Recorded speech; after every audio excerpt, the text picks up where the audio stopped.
Okay, today I'm going to use rock science and I'm going to explain to you why you need a front spring shackle reversal. If you look at the first diagram, you'll notice this is the setup that you have on your current Jeep. The rigid mount for the front spring is behind the front axle and the shackle is in the front. Ford, Chevy, and Dodge never did this because it's a rough riding setup. Only Jeep did this. And take note of the blue motion arrows and also the red force arrows, because those are important when I'm explaining this.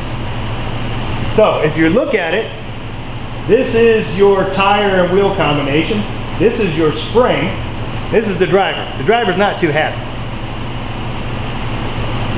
Notice that you have the Jeep motion, it's going forward, and there's an obstacle in the road, a speed bump or a pothole, whatever it may be. Now that motion gets transferred into a force when it impacts something in the road. And that force goes through the spring, the rear of the spring, and it tries to push, or I should say the impact tries to push the wheel up so that it's able to traverse over the impact. However, on this setup, as the suspension compresses, the spring actually gets longer, and because it's rigidly mounted at the rear, it actually forces the tire forward into the obstacle, and that's drawn here with the blue arrow. So that multiplies the force by like 1,000,000 times at least, right? So now all that energy that was just multiplied by this spring compressing and pushing the tire into the obstacle now gets transferred down back through that spring into the frame. The frame then transfers all that force into the driver, compressing his spine and pushing his head into the roof. Everybody knows that multiple cranial impacts is not a good thing. So I have just shown you, proved to you, that driving your full-size Jeep without my front shackle reversal will cause mental retardation.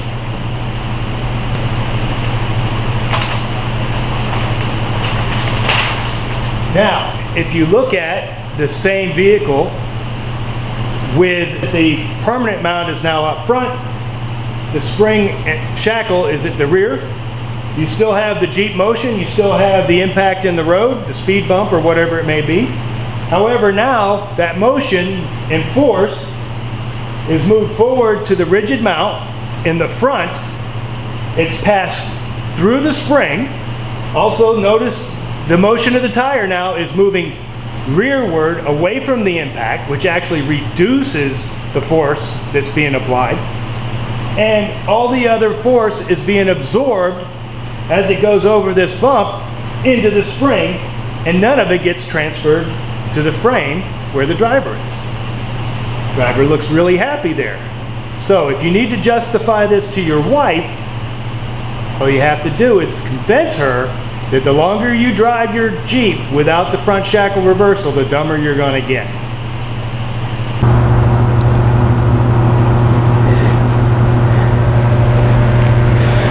All right, so let's get busy cutting that off.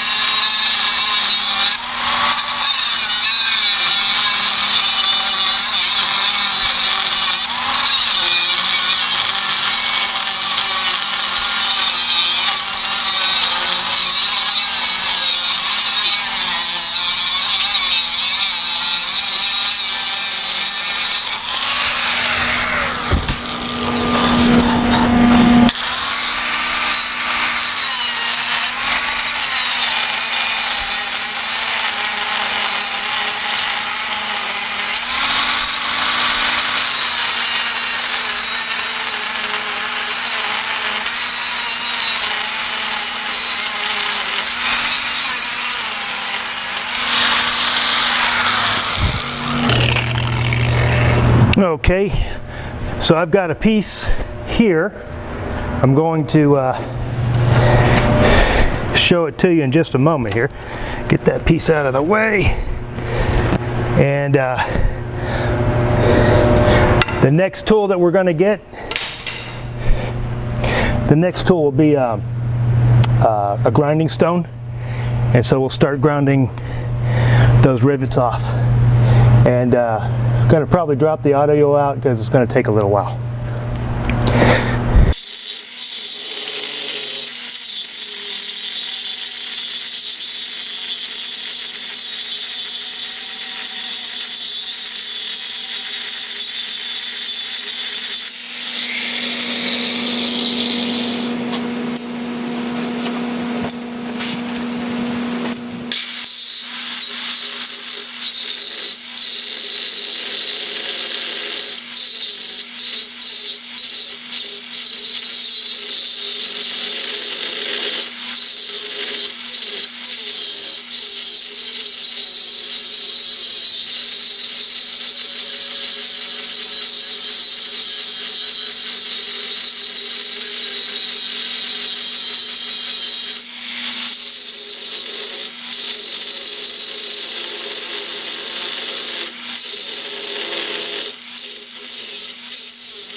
All right, so let's take a quick look at that then and see where we're at for the next part. What we're going to do is we're going to chisel and pry off the remaining piece of the bracket, which will expose the remaining pieces of the rivets, and we'll grind them flat and then drive them out.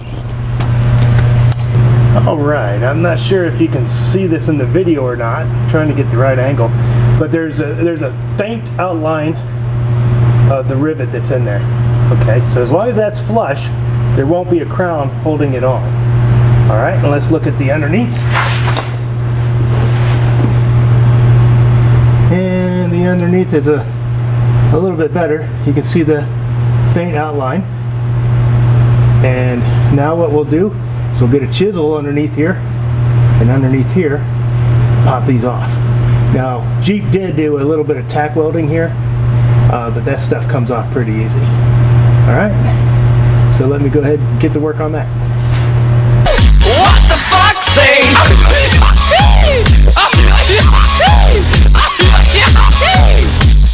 What the fuck, say?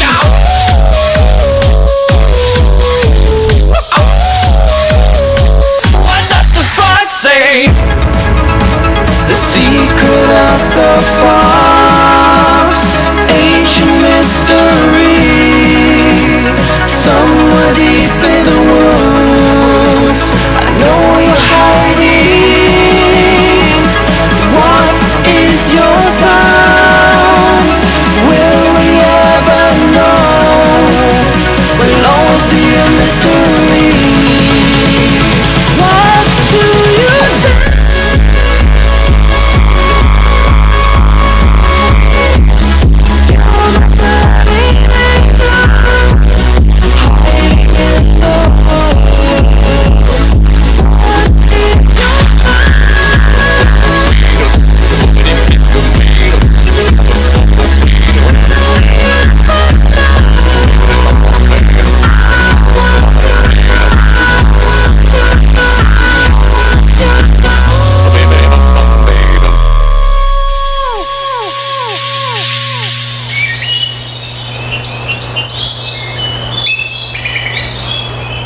Take a quick look at that now.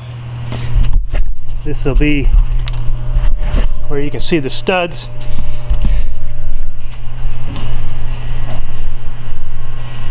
Okay, you can see that stud there. You see the two studs up underneath. Right here. Here, you got some welding flash too. The bead there we'll have to knock off. But I've tried this. They do not push out like this. You have to grind them down to push them out. Now we're not going to push this one out because we need that there so that we can put our hole saw on there and cut that section out for an access hole. Okay, so I'll go to the next step.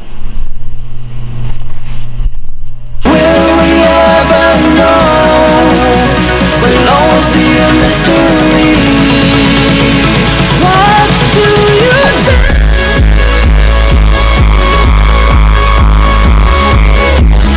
You're my guiding angel, hiding in the hole. What is your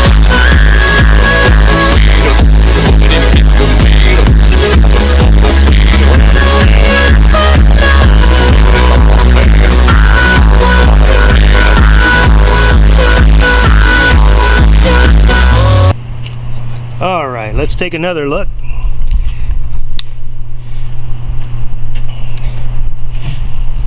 As you can see, this is pretty much flush. And the underneath is flush. You can still see the outline of the rivets.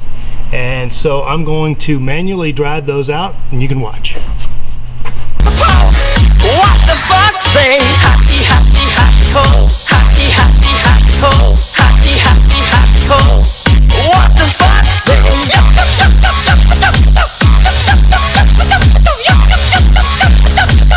What the fuck say? Big blue eyes, pointy nose, chasing mice and digging holes.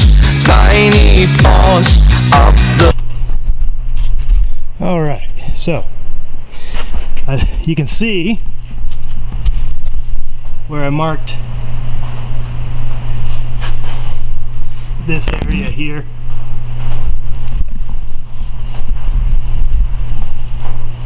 And that's where the 1 inch, 1 1/4 inch access hole will be.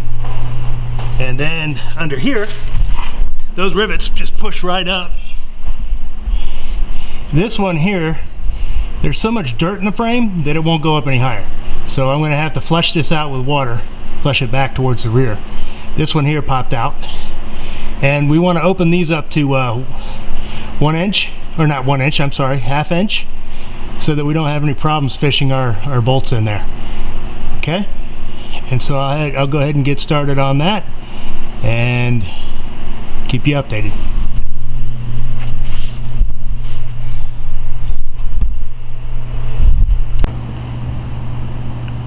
Roto, I just found out that, you know, the neighbors up the road, they don't own that house. They've been there a couple years now. I did notice that they weren't maintaining it. They weren't putting any money into it. They weren't cutting the grass. They weren't painting. They weren't trimming the trees or the bushes. And the place has just been in a state of disrepair for the last couple years now.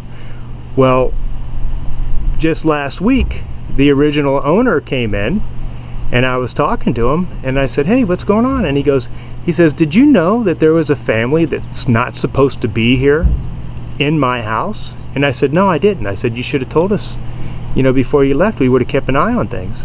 And he says, yeah. He says, this family, you know, it's a husband and a wife and several kids. You know, they were here using the schools, using the hospitals and other facilities, and they were using our house without our permission, and now I've got thousands and thousands of dollars worth of repairs to do. They're gone. I don't know where they're at. I have no recourse to recoup my money. What am I supposed to do? I don't know. What do you think, Roto? What do you think they should do? I mean, these people moved in without permission, basically used up the resources, and now they're gone. What should we do? Think of that. Yeah, man, that's messed up. They should pay all the money back, and then they should go to jail. Okay, do you think we should maybe control the border then? That's messed up, man. Are you racist? You don't like Mexicans coming over? What, so now I'm a hater? Is that what you're saying? Yeah, you're a hater. Oh man, I guess you just didn't understand the metaphor. What does the fox say?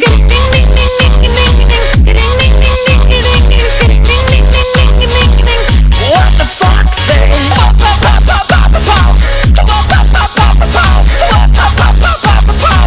What the fox say? Happy, happy, happy ho. Happy, happy, happy ho. Happy, happy, happy ho. What the fox say?